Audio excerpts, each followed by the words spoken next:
Chennai shopping మాల్లో ఉగాది వేడుకలు.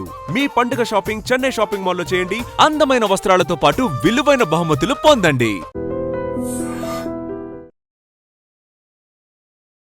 మనతో పాటుగా ఉన్నారు జ్యోతి రెడ్డి గారు. హలో అండి, నమస్తే. నమస్తే అండి. ఎలా ఉన్నారు మీరు? I'm blessed. అర్థమవుతోంది. సో ఎక్కడున్నా ఫస్ట్ జ్యోతి రెడ్డి గారు అలా కనిపిస్తూ ఉంటారు. అలా పెద్ద పెద్ద కళ్ళు వేసుకొని ఈవెన్ విలనిజం చూపించినప్పటికి కూడా, నెగటివ్ రోల్స్ చూపించినప్పటికీ, కామెడీ అయినా ఇవన్నీ ఒక ఎత్తు. ఫస్ట్ మిమ్మల్ని చూడగానే మంచి నర్తకి, ఒక కూచిపూడి డాన్సర్ అయిన, కొంచెం కూచిపూడి డాన్సర్ని పక్కన పెట్టారా? ఇంట్లో ఏమన్నా ఉన్నారా? జ్యోతిరెడ్డి గారే బయట కనిపిస్తున్నారు మాకు మొత్తం ఒక నటిగా. లేదండి, అంటే కూచిపూడి ఎవరైనా ప్రోగ్రామ్స్ అడిగారనుకోండి, అంటే యూజువల్లీ బయట ప్రోగ్రామ్స్ కొంచెం తక్కువగానే ఉన్నాయి. బట్ ఛానల్స్లో మనకి ఫెస్టివల్ స్పెషల్స్ అవి షోస్ జరుగుతూ ఉంటాయి. అప్పుడు ఎప్పుడు ప్రోగ్రామ్ అడిగినా నేను క్లాసికల్ కంపల్సరీ పర్ఫార్మెన్స్ చేస్తాను. సో అక్కడ మాత్రం I'm taking chance to show my dance. Exactly. So నేను వెరీ ఫస్ట్ మిమ్మల్ని చూసింది నటిగానే చూసాను. దూరదర్శన్ సీరియల్స్లో అప్పుడు ఉండేవి సింగిల్ ఎపిసోడ్ ప్రోగ్రామ్స్ ఉండేవి. 1/2 అవర్ 45 మినిట్స్, అంటే 2 అవర్స్ అలా ఉండకపోయేది, అంత లెంతీగా ఉండకపోయేది. ఆపోజిట్ అశోక్ కుమార్ గారి దాంట్లో అప్పుడు చూసాను. ఆ తర్వాత సెకండ్ టైం మిమ్మల్ని చూసింది తెలుగు యూనివర్సిటీలో. మీరు ఒక డాన్స్ స్టూడెంట్, డిగ్రీ చదువుతున్నప్పుడు చూసాను. సో ఒకవైపు నటి, ఇంకొక వైపు నర్తకి. ఏది బాగా నచ్చుతుంది మీకు, మనసుకు నచ్చింది అంటే? అన్నీ I enjoy. Whatever the work I do, I enjoy. Maybe that is the secret. Still we're existing అంటే. బికాజ్ ఏది చేసినా, ఏ పని చేసినా మనస్ఫూర్తిగా చేయటం, ఇష్టపడి చేయటం అనేది important. So I like everything. Okay, ఎలా వచ్చారు మరి? ఇప్పుడు నర్తకిగా మీరు ఉన్నారు, బోల్డ్ అని పర్ఫార్మెన్సెస్ చేశారు. You have records on your name. మీ పేరుతో రికార్డ్స్ కూడా ఉన్నాయి. భారతదేశాన్ని రిప్రజెంట్ చేశారు. వెరీ యంగ్ ఏజ్లోనే వెళ్ళారు ఒక డాన్సర్గా. అక్కడ నుంచి ఇటు వచ్చేసారు మీరు అసలు? కరెక్ట్. శాండిల్య గారు అంటే మేబీ గాడ్ ఫాదర్స్ అంటారు చూడండి, అలా ఉంటే ఎవరైనా ఇది అలా కంటిన్యూ అవుతుందేమో. But very unfortunate at that point. Sandilya గారు కాలం చేశారు. అప్పుడు ఆయన అన్నమాచార్య ట్రస్ట్ అని దానికి ఆయన హెడ్గా ఉండేవారు. సో ఆయన నన్ను నమ్మి తీసుకెళ్లారు. జర్మనీకి తీసుకెళ్లడం కూడా, ఒక త్యారే కాన్సెప్ట్లో ఒక పర్ఫార్మెన్స్ జరుగుతూ ఉంటే he was the chief guest. Okay. So చూసి చిన్నపిల్ల, చాలా చిన్నదాన్ని. I was just around 15 years. 15లో ఉన్నాను, చిన్నపిల్ల, ఇదేమో చాలా పెద్ద ప్రోగ్రాము, చేయగలుగుతుందా అని పక్కన వీళ్ళందరూ అన్నా కూడా, శోభానాయుడు కూడా ఒకప్పుడు చిన్నదే కదా, తర్వాతే కదా ఎదిగింది. సో ఈ అమ్మాయిలో ఆ టాలెంట్ ఉంది, షీ కెన్ డూ. అంటే we have to represent India. అది it's a very big show. 17 countries, 17 days, 17 shows and 1 prize. It is a competition. ఓ, సో 17 కంట్రీస్ మధ్యలో అవుతోంది. కంట్రీస్ మధ్యలో అవుతోంది. ఇండియాని రిప్రజెంట్ చేయాలి. ఎక్కడ ఇది? జర్మనీలో. ఓకే. అది శోభానాయుడు గారు కానీ, మంజు భార్గవి గారు కానీ వాళ్ళు రావాలని వాళ్ళు ఎక్స్పెక్ట్ చేస్తూ ఉన్నారు. ఈయనేమో ఈ అమ్మాయి కూడా చేస్తుంది అని నన్ను పెట్టారు తీసుకెళ్ళి. I was two young and I was very new. అప్పుడే ఎలా చేస్తుంది ఈ అమ్మాయి, చేయగలుగుతుందా అంటే, ఆయన డార్టీ న్యూ డాట్ అని ఆవిడ అక్కడి నుంచి అన్నమాచార్య ట్రస్ట్ని మేనేజ్ చేసేవారు. ఆవిడకి ఈయన చెప్పారు, ఆ అమ్మాయి కనుక చేయలేకపోతే కంప్లీట్ టీమ్కి, టూర్కి అయిన డబ్బులంతా నేనే పెట్టుకుంటాను. ఓ, టోటల్గా. ఆ అమ్మాయి కనుక ఇఫ్ షీ కెనాట్ డాన్స్. అంత కాన్ఫిడెన్స్ ఉంది? అంత కాన్ఫిడెంట్గా ఆయన చెప్పేశారు. ఈ విషయం మాకు తెలియదు ఆయన అలా చెప్పారని. నన్ను ప్లేస్ చేశారు. మా మదర్కి కూడా టికెట్ పెట్టారు. Because first I was travelling. So వెళ్ళాము. వెళ్ళిన తర్వాత that was the first show. మన ఫ్రాంక్ఫర్ట్లో దిగగానే, ఫ్లైట్ దిగగానే డైరెక్ట్గా స్టేజ్ దగ్గరికి తీసుకెళ్ళిపోయారు. తీసుకెళ్తే ఫస్ట్ పర్ఫార్మెన్స్ అక్కడే అన్నారు. అప్పటికే జెట్ లాగ్ ఉంటుంది, first flight to the overseas. So నాకు జెట్ లాగ్ అంతా ఉంది, ఫుడ్ తినలేదు, అక్కడ ఫుడ్ ఏముంటుందో తెలియదు, ఏం తెలీదు. So I was never use to tea coffees. Milk ఒక్కటి తాగుతాను అంటే ఇంత పెద్ద గ్లాస్ మిల్క్ తీసుకొచ్చారు. తీసుకొచ్చి that was my food overnight. ఆ రోజు పర్ఫార్మెన్స్ చేశాను. చేసిన తర్వాత యాక్చువల్లీ 17 shows కదా, 17 వర్ ద కాంపిటీషన్. బట్ అంటే ఒకటి కూచిపూడి ఉంటుంది, అక్కడ ఉన్నటువంటి డిఫరెంట్ బ్యాలెన్స్ ఎలా ఉంటాయి? ఎలా ఉంది? లేదు, only Kuchipudi I have to perform from 17 countries. With 17 countries I have to compete. Like cricket ఎలా జరుగుతుంది మనకి, అలాగా I have to compete with all countries. అది ఫైనల్ గా ఎవరు వస్తారు? ఫైనల్ గా 2 మిగులుతారు క్రికెట్ లో మిగిలినట్టే. ఆ 2తో కూడా కాంపిటీట్ చేసి మనం ఫస్ట్ నిలబడాలి. అది అక్కడ. సో అయిపోయింది. ఆ రోజు ప్రోగ్రామ్ అయిపోయిన తర్వాత అదర్ దాన్ కాంపిటీషన్ 17 షోస్ ఏవైతే ఉన్నాయో వాళ్ళకి 8 షోస్ మళ్ళీ ఫిక్స్ అయిపోయింది. నా ఫస్ట్ అడిషనల్ ఫిక్స్ అయింది నా ప్రోగ్రామ్ చూసిన తర్వాత. దెన్ దే రివీల్డ్ ఈ అమ్మాయి చేయలేకపోతే మొత్తం టీంకి అయిన ఖర్చు అంతా నేను పెట్టుకుంటానన్నాను. 8 షోస్ వచ్చినాయి ఇప్పుడు. 1 షాట్తో 8 షోస్ వచ్చాయి. So that is Jyothi Reddy. అక్కడి నుంచి ఇంకా నేను ఆజ్ మే ఊపర్ but God's grace we won the show. So మనకే కప్ వచ్చింది, ఇండియా గెలిచింది. సో లాస్ట్లో నేను జర్మన్ నేషనల్ యాంథమ్ వాళ్ళు ప్లే చేస్తే అప్పటికప్పుడు ప్లే చేశారు. నాకు వాళ్ళ నేషనల్ యాంథమ్ కూడా నాకు తెలియదు, రిథమ్ కూడా తెలియదు. ఒకసారి అలా విన్నాను, దెన్ డాన్స్ చేసేసాను. దానికి తగ్గట్టుగా మీరు పర్ఫార్మెన్స్ చేయాలని చెప్పారు. అంటే గెలిచిన తర్వాత యూ హ్యావ్ టు పర్ఫార్మ్ అంటే దే ఆస్క్డ్ మీ ఏం పర్ఫార్మ్ చేస్తారు అని.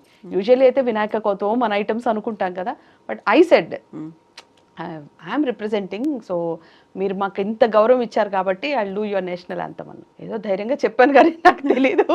లాంగ్వేజ్ కూడా డిఫరెంట్ గా ఉంటుంది, లాంగ్వేజ్ ఏమో వర్డ్ కి ఎలాంటి ఎక్స్ప్రెషన్ ఉండాలి తెలీదు. బట్ కంప్లీట్ గా జతి టైప్ లో చేసేసాను. అంటే ప్రతిపదార్థం చేయకుండా నేను పెర్ఫార్మెన్స్ జతి టైప్ లో చేశాను. కానీ రిథమ్ తెలియాలి కదా ముందు మనకి. సో ఒక నిమిషం విని దెన్ క్యాచ్ చేసి చేసేసాను. సో వెరీ ఫస్ట్ పర్ఫార్మెన్స్ కానీ ఫస్ట్ ఇంటర్నేషనల్ ట్రిప్ కానీ ఇవన్నీ అయింది కూచిపూడి నుంచి మీరు వచ్చారు. బట్ ఆ తర్వాత మళ్ళీ ఇటువైపు వచ్చేసారు ఈ ఫీల్డ్లోకి. ఎప్పుడు వచ్చారు మీరు? అది ఇంకొక షోకి అలాగే తారే కాన్సెప్ట్లో జరుగుతున్నప్పుడు బాపిరెడ్డి గారు చీఫ్ గెస్ట్గా వచ్చారు. వచ్చి ఆయన చూసి మా మదర్ని అడగడం జరిగింది. అప్పుడే ఈటీవీ లాంచ్ చేస్తున్నారు, ఇంకా లాంచ్ అవ్వలేదు. ఈ అమ్మాయిని హీరోయిన్గా మేము పెట్టాలనుకుంటున్నాను. She said okay. నాకు డాన్స్ గురించి నాకేం తెలీదు. I never wanted to become a dancer or I never wanted to become an actress. అంటే I don't know the subject. ఏం తెలీదు. This is all her dream. అవునా, డాన్సర్ అవ్వాలనేది కూడా మీకు అనిపించలేదు? నాకు అసలు తెలియదు. ఏమవ్వాలనుకున్నారు? ఐ డ్రీమ్ లాగా, మీ ఐ డ్రీమ్ లాగా her I dream. Her dream, that is her dream. Okay, ఏమవ్వాలనుకున్నారు మరి? నాకు అసలు అంటే I was too young when I joined the dance. I was around I think చిన్నప్పుడు 4 to 5 years. ఓ, అప్పుడే తీసుకొచ్చి వేసేసారు? 5 years లో వేసేసారు క్లాసెస్ లో. సో నాకేమీ తెలీదు. అప్పటి నుంచి ఓకే డాన్స్ బాగా వచ్చిందా, ఓకే డాన్సర్ అవుతాను అంతే తప్పితే నాకేం గోల్స్ అలాంటివి ఇంకా స్టార్ట్ అవ్వలేదు అసలు. Okay, but you started enjoying. I started enjoy. అంటే తప్పట్లకి ఎప్పుడైతే మనం అలవాటు పడతామోనండి, సో ఆ తప్పట్లు వినాలనిపిస్తుంది ప్రతి చోట. That gives the high. Yes. So నేను అందరికీ కూడా అదే చెప్తాను, either arts or sports other than education you take anything, అందులో మీరు స్పెషలైజేషన్ చేయడానికి ట్రై చేయండి. Any one, art or sport, అందులో ఎప్పుడైతే తప్పట్లు వింటామో ఎడ్యుకేషన్లో కూడా టాపర్ చేస్తాం 100%. ఇక్కడ మనం దిగితే తట్టుకోలేము అది. So in my 7th and 8th standards నేను కొంచెం తక్కువగానే ఉండేదాన్ని ఎడ్యుకేషన్. నాకు అనిపించేసి 8th వచ్చిన తర్వాత ఇదేంటి అక్కడ అందరు తప్పట్లు కొడతారు, ఇక్కడ కొట్టట్లేదు ఎందుకో, ఏంటి వాట్ ఈస్ రాంగ్ అని. ఫస్ట్ ఇన్ క్లాస్ ఎవరు వస్తున్నారు, భాగ్యలక్ష్మి అని, బిందు అని. నేను ఇప్పుడు ఓపెన్గా చెప్తున్నాను వాళ్ళ పేర్లు. వాళ్ళు అనుకుంటారేమో జ్యోతి మర్చిపోయింది మన పేర్లు అనుకుంటారేమో నాకు తెలీదు, but I remember those names. So వాళ్ళిద్దరూ ఇంటికి వెళ్ళి నేను స్కూల్ అయిపోయిన తర్వాత మీరు ఎలా చదువుకుంటారు, హోంవర్క్స్ ఎలా చేస్తారు అని చూసి తెలుసుకుని ఒక 1 hour వాళ్ళతో స్పెండ్ చేసి అలా నన్ను నేను మళ్ళీ రిట్రీవ్ చేసుకునేదాన్ని. ఓ ఎడ్యుకేషన్ అంటే ఇలా ఉంటుంది, ఇలా హోంవర్క్స్ ఫినిష్ చేయాలి, అలా అలా నేర్చుకుని నాకు నేనే. బికాజ్ తప్పట్లకు అలవాటు పడిపోయాను నేను, ఆ తప్పట్లు కావాలి. ఎగ్జాక్ట్లీ, అందుకని నేను చదువుకున్నాను. సో ఆర్ట్స్ అండ్ స్పోర్ట్స్ ఏదైనా ఒకటి స్పెషలైజేషన్ చేయడానికి మాత్రం 100% ట్రై చేయండి. సో పిల్లలకి ఎంకరేజ్మెంట్ లాగా ఉంటుంది. ఆ స్ట్రెస్ కావచ్చు, ఇప్పుడు వస్తున్నటువంటి టార్గెట్ ఇవన్నీ కూడా గోల్ అచీవ్ చేయాలి. ఫోన్లకి ముందు దూరంగా ఉంటారండి కాసేపు. ఇప్పుడు మనకి ఎలక్ట్రానిక్స్ అయిపోయింది, వాటికి దూరంగా ఉండాలంటే ఇలాంటివి ఏదో book reading or anything. You become a writer, even that gives you pleasure. Exactly, బాగుంటుంది. బుక్ రీడింగ్ కానీ, లైబ్రరీ కానీ. ఈ మధ్య లైబ్రరీస్కి ఎవరు వెళ్తున్నారు? అవును, మానేశారు. సో ఇట్లాంటివి ఏదన్నా ఉంటే మనకి ఎడ్యుకేషన్లో 100% టాపర్ చేయొచ్చు. కాకుండా ఇప్పుడు ఉన్నటువంటి పేరెంట్స్ అందరూ కూడా వాళ్ళకంటూ గోల్ ఏదో పెడతారు, ఆ టార్గెట్ని రీచ్ అవ్వాలి, ఎలా చదవాలి అనే దాంతో.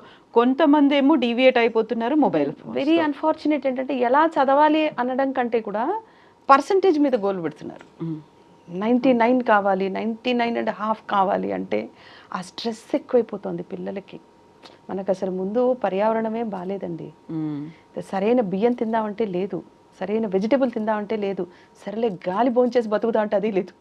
ఎగ్జాక్ట్లీ. గాలి కూడా లేదు, చెట్లు కూడా లేవు, మనం ఏమి పెంచుకోవట్లేదు. పక్షులు ఎక్కడ ఉండాలో వాటికి అర్థం కావట్లేదు, వాటి స్థలం అంతా మనం ఇల్లు కట్టేసుకుంటున్నాం. ఇటువంటి పర్యావరణంలో ఉంటూ ఆ పర్యావరణమే ముందు మన హెల్త్ మీద చాలా స్ట్రెస్ చూపిస్తుంటే మనం ఓరల్గా కూడా పిల్లల్ని ఈ రకంగా స్ట్రెస్ పెట్టేస్తే పొద్దున్న లేస్తే వాళ్ళు ఏమిటో పెద్ద పెద్ద బస్తాలు మోసుకుని అన్నన్ని పుస్తకాలు వేసుకుని అంతంత హోంవర్కులు చేసుకుని మనం ఇది దిద్దాలంటే పలకబెట్టుకుని చక్కగా దిద్దుకునేవాళ్ళం. అందుకే ఏబిసిడీలు ఈ రోజుకి మనకు గుర్తున్నాయి. ఇంకా వేమన శతకం చెప్పమంటే మనం చెప్తున్నాం, మన పిల్లలు ఎక్కడ చెప్తున్నారు? తెలుగు కంపల్సరీ అని చేసినా కూడా తెలుగు ముక్కు మీద పెట్టి హచ్చని తుమ్మేస్తున్నారు, తర్వాత రోజు చూస్తే ఆ పాఠం కూడా గుర్తుండదు వాళ్ళకి. కానీ మనం అలా లేం కదా. సో నేను స్కూల్ నేమ్ నేనేమి చెప్పను కానీ నా పెద్ద కొడుకు చదువుతున్నప్పుడు కూడా నేను ఒక స్కూల్ మీద కంప్లైంట్ కూడా వేశాను, బాంబేలో కంప్లైంట్ కూడా వేశాను. ఎందుకంటే he was studying second standard second language Hindi వాడు తీసుకున్నది. సెకండ్ లాంగ్వేజ్ హిందీలో he got 17 lessons. Okay. Second language హిందీలో 17th Hindi lesson was Newton law of motion. అసలు న్యూటన్ అని హిందీలో ఎలా రాయాలో సెకండ్ క్లాస్ పిల్లోడికి ఏం తెలుస్తుంది? ఎలా చదువుకుంటాడు వాడు? వాడి ఏజ్ ఎంత, వాడి బ్రెయిన్ ఎంత, వాడు ఎలా ఏం చేస్తాడు? పైగా ఏం చేశారంటే ఆ స్కూల్లో వాడు కూపప్ చేయలేకపోయాడు, వాడి వల్ల అవ్వలేదు, సబ్జెక్ట్ హోంవర్క్ చేయలేదంటే నన్ను పిలిపించి రిసెప్షన్ దగ్గర నుంచోపెట్టి నన్ను వాడు హోంవర్క్ చేయకపోతే వాడిని ఎదురుగుండా క్లాస్లో కూర్చోపెట్టి చూపిస్తూ మీ మదర్ చేస్తుంది చూడని చూపిస్తూ నన్ను అక్కడ నుంచోపెట్టి వాడు హోంవర్క్ అంతా నా చేత చేయించారు. రిసెప్షన్ టేబుల్ మీద బుక్ పెట్టి నేను హోంవర్క్ రాశాను. మీరు చేయించలేదు, మీకు పనిష్మెంట్, మీ పనిష్మెంట్. వాడు చేయలేదు, వాడికి పనిష్మెంట్, వాడు చూడాలి మిమ్మల్ని. చాలా రూడ్గా అనిపించింది నాకు. ముందు అన్ని లెసన్సే తప్పు ఫస్ట్ ఎగ్జాక్ట్లీ ఆ ఏజ్కి. So I complaint A case. ఇది ముంబైలో అయిందా? మీరు ముంబైలో ఉండేవాళ్ళు? లేదు, ఆ school main branch is Mumbai. So మనం అక్కడే కంప్లైంట్ ఫైల్ చేయాలట. అక్కడికి వెళ్ళాలా? అక్కడే పెట్టాలట. ఇక్కడ పెడితే కుదరదట. అది ముంబైకి వెళ్ళి కంప్లైంట్ చేశాను. ఓకే, కంప్లైంట్ చేశాను. But then I realized normal public మనం ఎంత అరిచినా ట్రూ ఇలా ఉంటుంది తప్పితే వాయిస్ వినిపించదు, బయటికి రాదు, లౌడ్ వాయిస్ రాదు. వీ నీడ్ ఎ పవర్, ఏదో ఒక పవర్ కావాలి. మనం మంచి చేయాలంటే కూడా మనకి పవర్ కావాలి. వెరీ అన్ఫార్చునేట్ కదండి అది. So true.